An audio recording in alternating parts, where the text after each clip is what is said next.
Hi, this is Janet from paperandspark.com, and as the year end is approaching, I decided that today I'd host a little workshop for dealing with your inventory at this time of year. I know we're all having some questions about what's inventory, what's cost of goods sold, what do I need to know for my tax return, and things can get a little frantic, so I'm going to run through three big concepts for how to deal with your inventory right now. First, I'm going to explain a bit about the concepts of what inventory and cost of goods sold are. Then we'll walk through the inventory and cost of goods sold section of your tax return so that you can get an idea of what things are going to look like and what to expect for tax time. And finally, we're going to discuss exactly what you need to do for your year-end inventory count. This workshop is a summarized snippet of part of my 2016 Bite-Sized Bookkeeping Bootcamp, which is a course that I created to help creatives catch up on their bookkeeping in time to get your accounting ready for your tax return. So if you need help dealing with your financial books and getting everything organized for your taxes, I suggest that you check out the Bite-Sized Bookkeeping Bootcamp at paperandspark.com, or you can click the link on your screen. So let's begin by giving you a general definition of inventory. If you sell physical goods, you've got inventory. For tax purposes, inventory includes three things: your unsold finished goods, that's whether you've got them listed for sale online, whether you've got them sitting in a stock room, or whether they're just sitting around anywhere. Finished goods are inventory. Your works in progress, which are items that you're currently working on but you're not finished making, and your inventoriable raw materials and supplies, which I'll cover more about in a minute. My biggest point here is that inventory, unlike what you might think, is not just your finished goods. It includes most of your supplies too, which might be a pretty hefty dollar amount if you're like a lot of crafty people. I know I like to hoard my sparkly things and buy my fabric in bulk, so I have a lot of money tied up sitting around in my inventoriable supplies. So back to inventorial supplies, which are included in your inventory. What exactly are those? These are the materials and supplies that go directly into your finished goods and are traceable. So that's going to be things like, depending on what you make, fabric, zippers, buckles, beads, cabochons, felt, cups, paper, etc., depending on what you make. All these types of supplies, these things that go directly into my finished goods and that are easy for me to measure or trace, are considered inventoriable supplies that must be part of my inventory amount. Now, to make things more confusing, there are some supplies and materials that we might have that are not considered inventory. These are going to be things that either don't go directly into the goods you sell, like scissors, the sewing machine, paintbrushes, etc., or they are things that do go directly into what we sell, but it's super hard to trace or measure them in the finished product. That's going to be things like glue, thread, or printer ink. We call these types of supplies incidental. That means that they are not part of your inventory and you can just deduct them in the year of purchase like any other old business expense.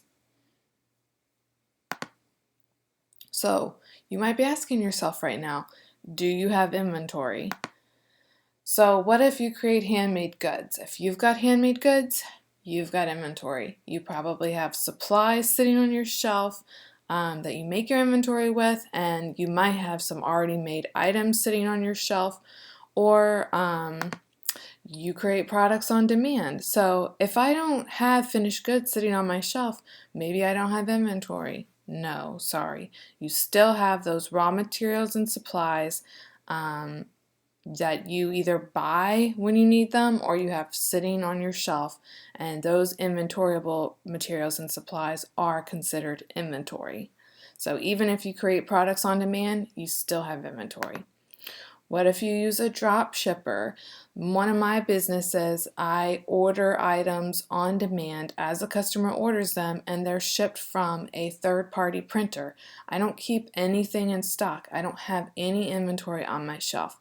So it is true that I don't have raw materials and supplies that are considered inventory, and I don't have finished goods sitting on my shelf that are considered inventory.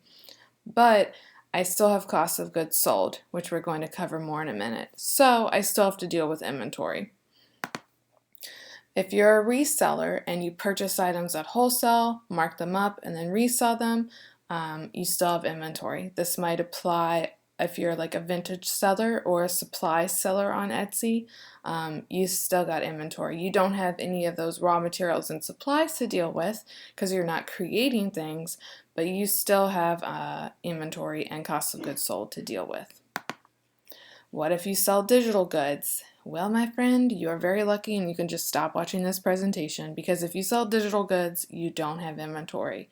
And if you sell just services, you don't have inventory either. So those are the only two scenarios I could think of where you actually don't have inventory: if you're selling digital goods or you sell services.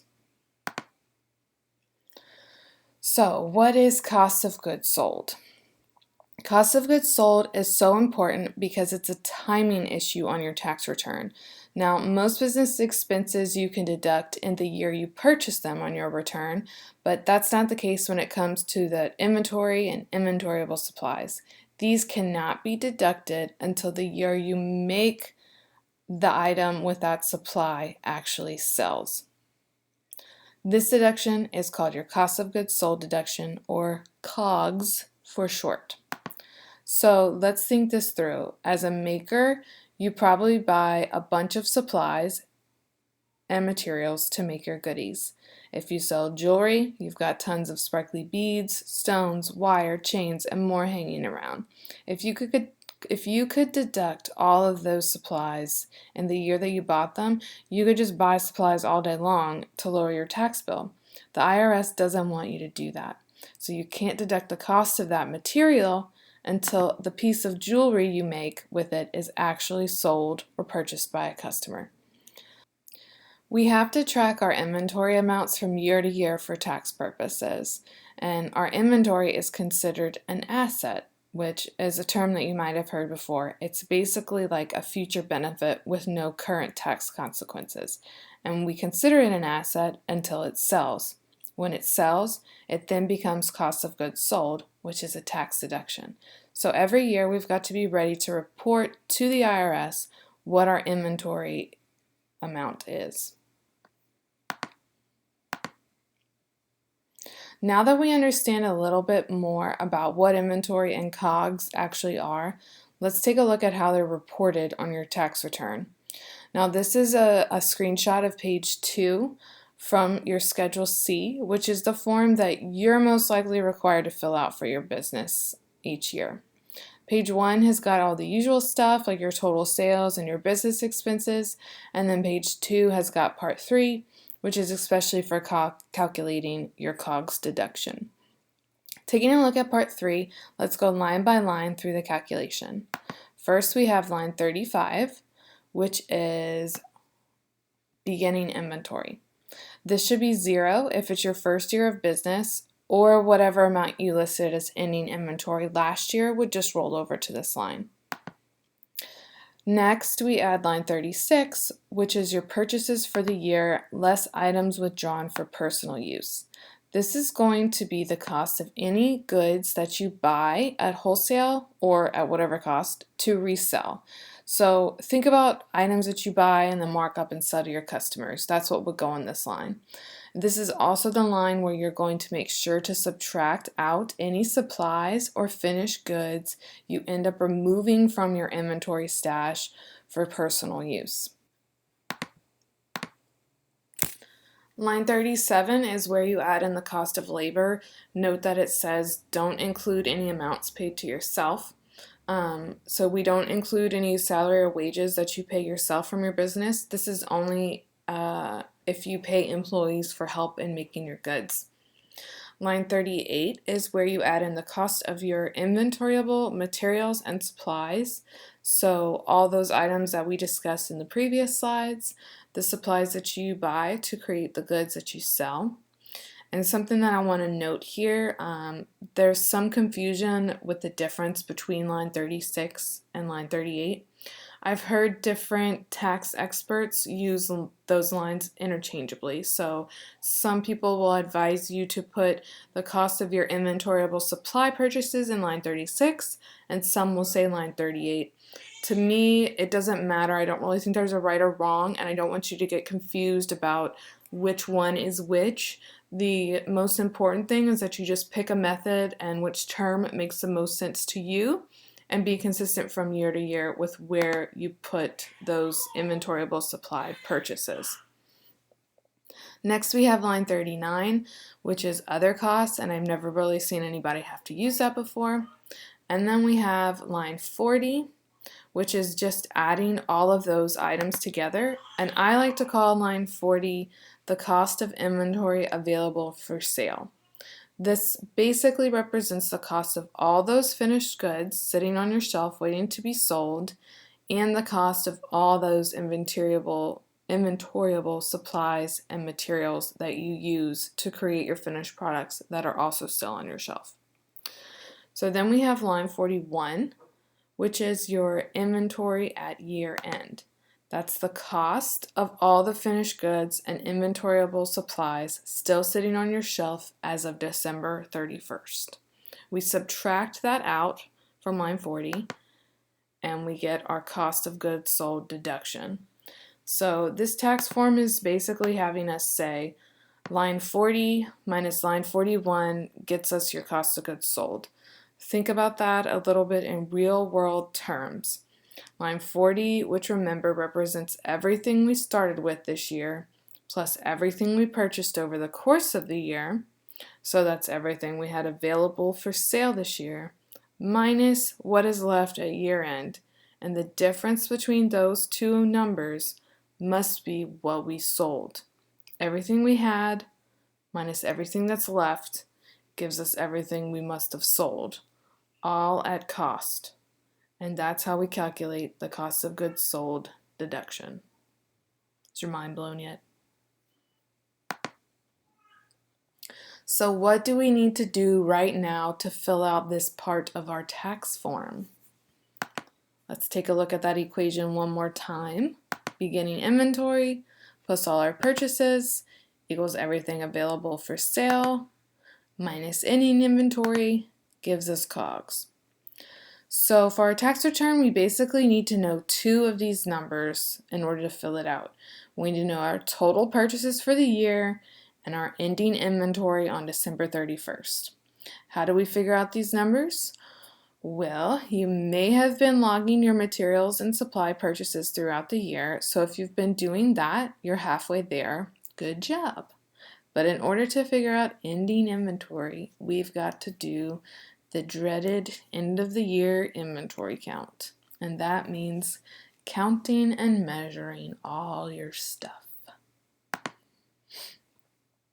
So the good news is, if you happen to have been using the Paper and Spark inventory cost and pricing spreadsheet this year, and you've actually been entering stuff into it, then you've been tracking your inventory and COGS amount throughout the year already.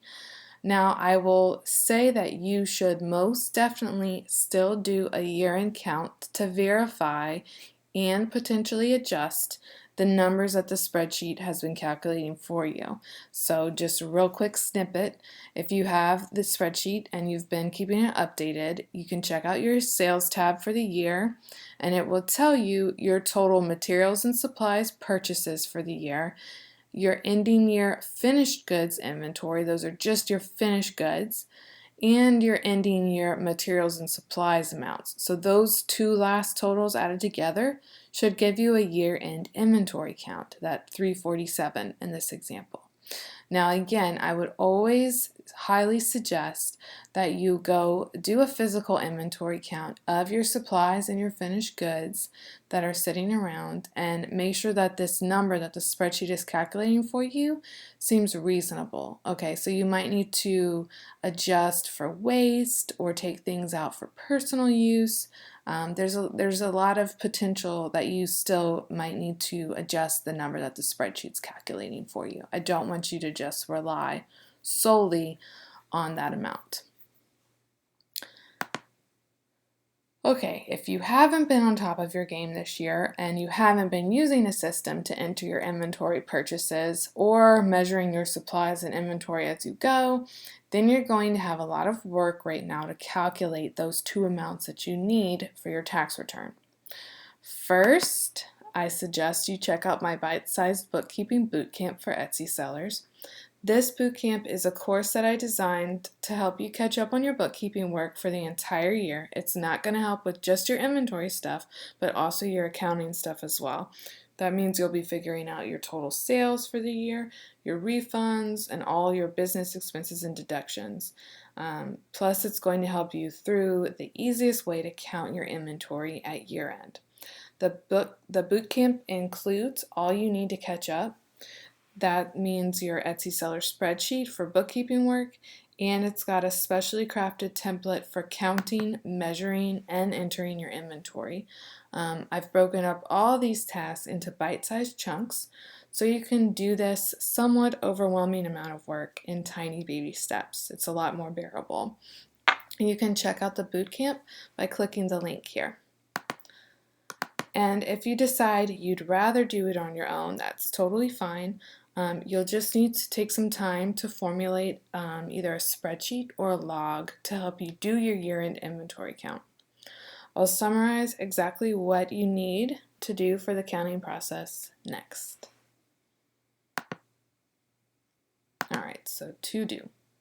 Remember, our goal is to calculate two numbers: your total inventoriable supply purchases for the year and your ending inventory amount. Both of these numbers are going to be in terms of cost, okay? So not resale value or your listing price, but cost. So first, let's deal with your purchases. Now, in order to do that, you'll want to go through your receipts, your emails, or any documentation you have that tells you how much you spent on those inventoriable materials and supplies throughout the year. You'll want to enter this info line by line on your spreadsheet or log. And ideally, you'll want to enter a description of the item, its total cost, and the amount you purchased in an appropriate measurable unit. That might be the actual count, like number of beads. That might be the weight of the item. That might be square inches, or something else that makes sense to you. You'll want to break these entries down item by item. So don't just dump one receipt onto an entire line on your log. It needs to be material by material.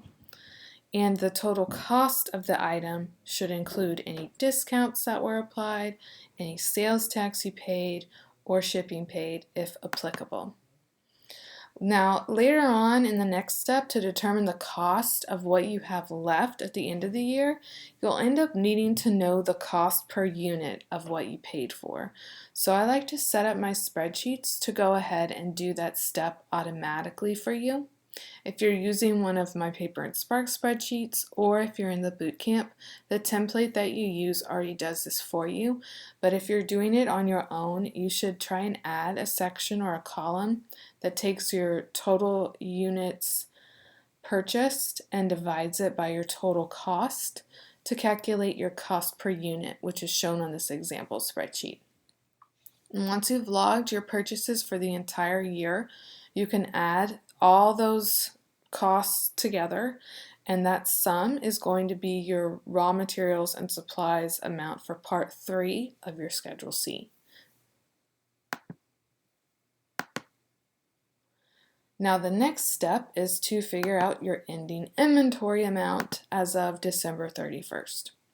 We can break this up into two pieces: figuring out what you actually have left, measurement or quantity wise, and then figuring out how much that remaining measurement or quantity actually cost you in terms of money. We need that cost or that monetary amount for your tax return. So go back to your log where you entered all those purchases and look at your shelf and go item by item through your remaining supplies. Find where you have entered them on your log if they were something you purchased this year, and see how much you have left. If you have none of that supply left anymore, that's good. That means the entire cost of the item is going to be part of your cost of goods deduction. You might have an item on your shelf that you don't have entered on the spreadsheet, and hopefully that's something that you purchased in a prior year and you had in your beginning year inventory already. So just measure what's remaining from that beginning year inventory amount. If you have some amount left in ending inventory that was purchased this year, you need to, or in a prior year, you need to measure it in the same unit you entered it on your log. So again, actual count, weight, square inches, etc. And then you enter that remaining amount in those same measurable units. So multiply the quantity remaining, and then you will want to multiply the quantity or the unit remaining by that cost per unit that we calculated in the prior step, and that will give you the cost, the monetary amount of what is remaining on your shelf. That's what's shown in that light green units remaining cost column on this example spreadsheet. So you'll add all those costs together, and voila, that is the cost of your ending inventory. When you're doing your count, do not forget to count not only your raw materials and supplies still sitting on your shelf, but also your finished goods that haven't sold as of year end. The cost of those items needs to be included in your ending inventory as well. All right, so here we are looking at part 3 of the Schedule C again. Now, based on those steps that we just performed, we should have the amounts that we need to enter on part 3 of your Schedule C. If you've got questions about this process, about inventory, or the best way to count it, or you're not sure how to spread up your spreadsheet and perform the actual count, then I really suggest again that you come check us out at the 2016 Bite-Size Bookkeeping Bootcamp course, which we set up especially to help you do this in the least painful way possible. If you have any questions, you can also feel free to email me at paperandspark@gmail.com, and I hope that you found this inventory workshop helpful. Thanks.